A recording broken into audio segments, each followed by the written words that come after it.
I'm a man, it's okay for men to get upset, men to cry, this mental health issue, it needs to be talked about, do you know what I mean? Like, too many people try and put on this facade that everything's okay, and like to be able to bring that out as a person, as my personality, be real as it comes, like with all this social media, living a fake perfect life, when reality is everyone's struggling with their own battles out.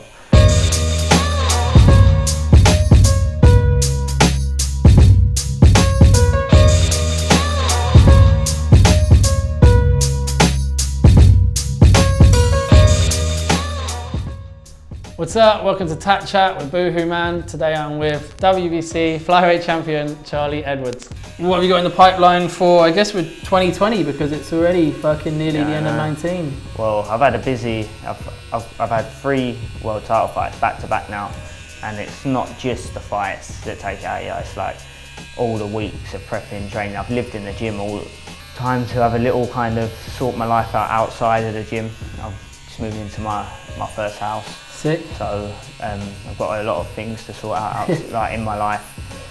Enjoy a little bit of time out of the ring. Finish the year, see the rest of the year as champion. Enjoy it, enjoy the moment, mate. And then next year, I think I'm going to Dubai over the next few weeks. Sit down with my management team to discuss what kind of date we're going to look at for the rematch next year. Yeah. Oh, so you're going to rematch that, yeah, lad? man. Yeah, man. Like a true champion, you got to. Yeah. That last fight. Obviously it did have a big air of controversy. Obviously, I guess in the third round you were slightly on the back foot for a little bit of it. Yeah. So you did obviously take a knee, which was obviously the smartest thing you could have done in that situation, just to recuperate. But for anyone who didn't watch it, the opponent, whilst Charlie was down, decided to really take advantage and hit him in the ribs after being down. You must have been down at least a solid 2 seconds. Down there for a week. Yeah, it was like, it wasn't even like an as you were going, it was like you were on the canvas, like on a knee. Fully relaxed.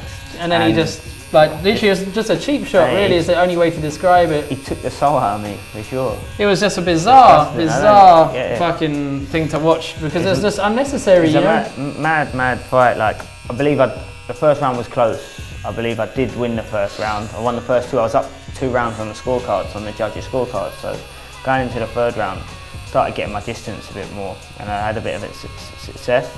But I think I made a mistake. Do you know what I mean? I got hurt, and I'm a man, and I can hold my hands up and be true. I walked into a bomb, and the biggest mistake I made is I didn't go for the hold. Did he catch you with a body shot to start with, or was it a straight shot? It was like round the back of the head, like round the back thing. It buzzed me, and then I should have held, but because he was smaller and he was winging him in, if I had gone for the hold, it could have been a clean shot. Do you know what I mean? Yeah. Like, so I just kind of like rode it, tried to recuperate, tried to just ride slip slide punches, a few blocks and that, but he got on top of me. So I was all there mentally, and I just thought, you know what? If I don't take this knee, I'm gonna. You potentially. So it's a long contest. You know what I mean? A 12-round fight. Go. It's not a 3-round fight. Yeah, so you had potential to drop him, knock him out, stop it. So for me, like I was 2 rounds up already. So you're right. I take a knee. I've had 16 fights, and 5 of them have been world titles. That's mad, isn't it? You think about that when you first started training, to think when someone was like, you're going to turn pro and your 5 out of your first 16 are going to be, you would be like, you would have taken that in a heartbeat, right? So, and I get to do it on such a big platform on Sky Sports. Like I've got blessings around me. I've got people, good people around me, good team. And the world's my oyster, do you know what I mean? Like, you got a lot to look forward to, man. 100%. I think it's only the beginning. A lot of people are interested to see where it goes, man.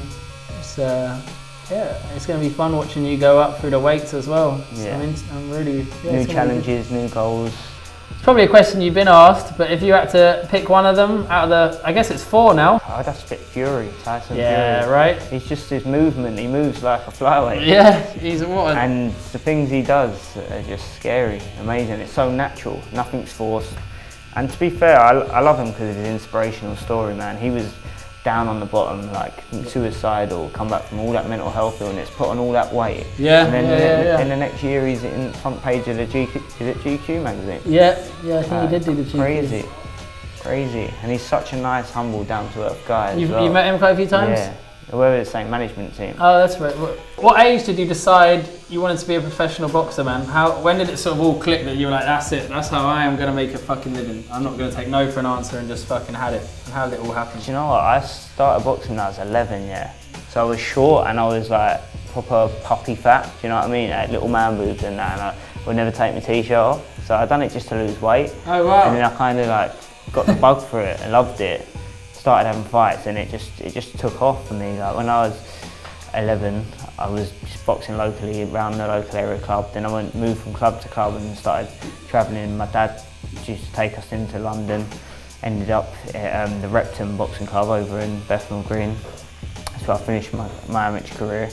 But yeah, I just kind of got the bug for it. Loved it. I always worked so hard in what I'd done. Like even when I was footballer, I'd always be the one who's running like the last on the pitch, you know what I mean? And always had that work ethic.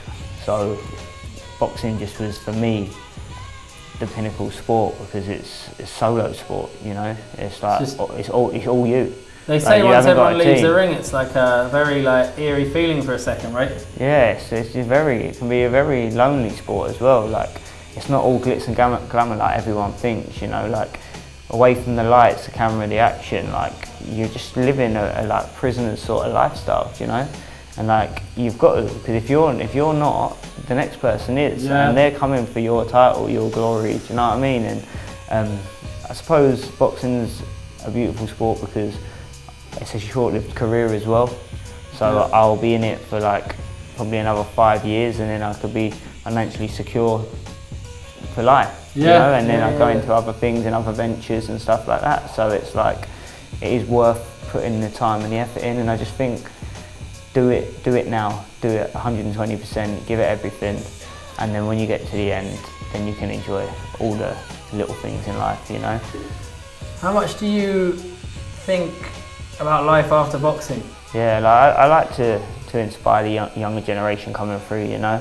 I remember being that little kid looking up at other people when I was younger, and like when they give me their time of day, it really buzzed me, and it helped me push and motivate myself to get to where I am today. So I like to give back to the younger kids coming through. Like always give back to my fans and stuff like that, because without them I'm no one. And yeah, I like to be a motivational kind of guy, do you know what I mean? Inspire a young generation and leave like mark on humanity, do you know what I mean? Like boxing gives me a voice. Yeah. And I've gained people's respect because of what I do in the ring. And they want to listen to me. So if I can be real and like I'm a man, it's okay for men to get upset, men to cry, this mental health issue, it needs to be talked about, do you know what I mean? Like too many people try and put on this facade that everything's sort of okay, and like to be able to bring that out as a person, as my personality, be real as it comes, like with all this social media, living a fake perfect life, when reality is everyone's struggling with their own battles outside of their job, their social I don't know one person who hasn't got something going on, man. And it's time to like bring that back, innit? Be real. And it's okay for a man to get emotional, you know? And it's okay for like someone to be upset and to have like, not everyone goes through clean and green. You have to have setbacks and major setbacks to make that comeback even bigger.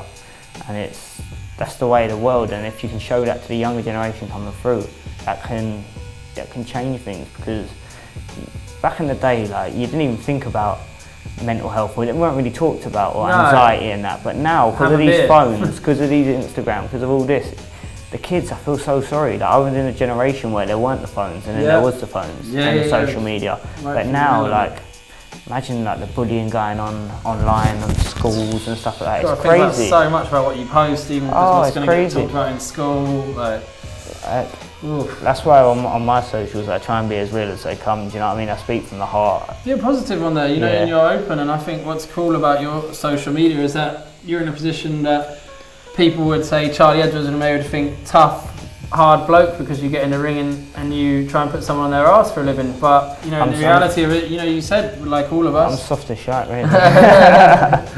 you know, you talk about like the anxiety and the ups and the downs, and it's, you know, it's not this perfect sort of fucking world that people think it is, man. I've been through hardship as well through my career with my mum being ill. Like a lot of people didn't know that.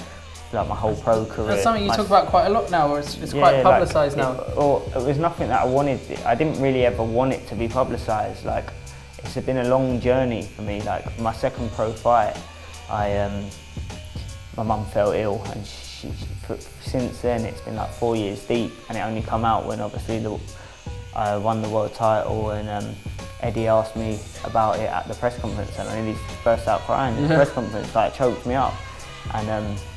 You could see how emotional you were that night when you got handed the belt, man. I remember you fell to your knees. Yeah, because my first world title I got beat for, that's when my mum was touch and go, like very touch and go, going through like major head operations, and we said goodbye to her loads of times. Oof. So like I promised her that I was gonna win the belt for her when she was like the first operation she ever went down to, and she was like normal. She's got brain damage now, but like she when she was talking before she went down, she went, "You tell me one thing, Charlie, you never give up on your dream. No matter how bad I get, you carry on pushing through.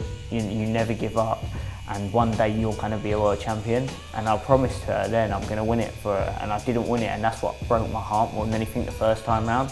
And with it going being touch and go all the way through for years, like her going back in on a number of occasions, like we got back to like half walking with help, and then after I won my British title fight, the day after I was up A&E with her, and she basically got reset completely with bleed on the brain again, and they had to do it all again. And so I didn't know how long I actually had time-wise left with my mum. Do you know what I mean? Because it was so tough, touch and going. I wanted to win a world title for her to see it and be a part of it so badly that on that night, like, it just took over me. Do you know what I mean? It's something that will never ever get taken away from me, and that's more important to me than even that belt sitting there. Do you know what I mean? Like that memory, that moment. Life's about moments, eh?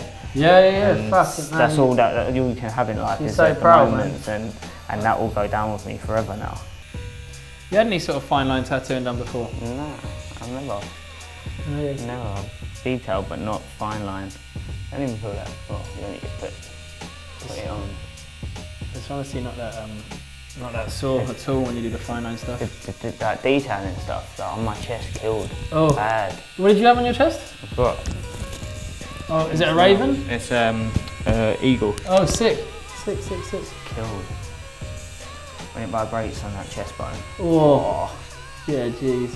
You got it all over your chest. Yeah, man, my whole torso shit is.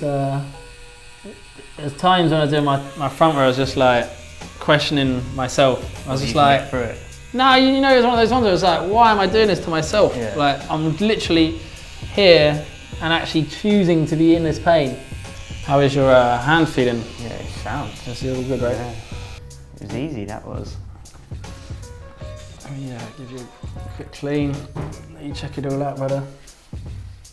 You'll see a load of the detail now once I wipe it clean. Wow. It just come to life even more. Yeah, there's been so much that's been hiding under that fucking... Wow. Sick. Yeah, check it out, brother. Buzzing with that. Yeah, it looks hard on your hand, bro. Fuck. Sick. That looks sick, man. Yeah, buzzing with that. Okay, with the glasses. Yeah, my guy. Thank you very much, man. Thank you. My pleasure. Man, my hands are sweaty. I'll be hitting people with that arrow now, aren't I? Huh? Putting people to sleep with that arrow. Oh, man, that's sick, man. Hopefully with gloves on, though.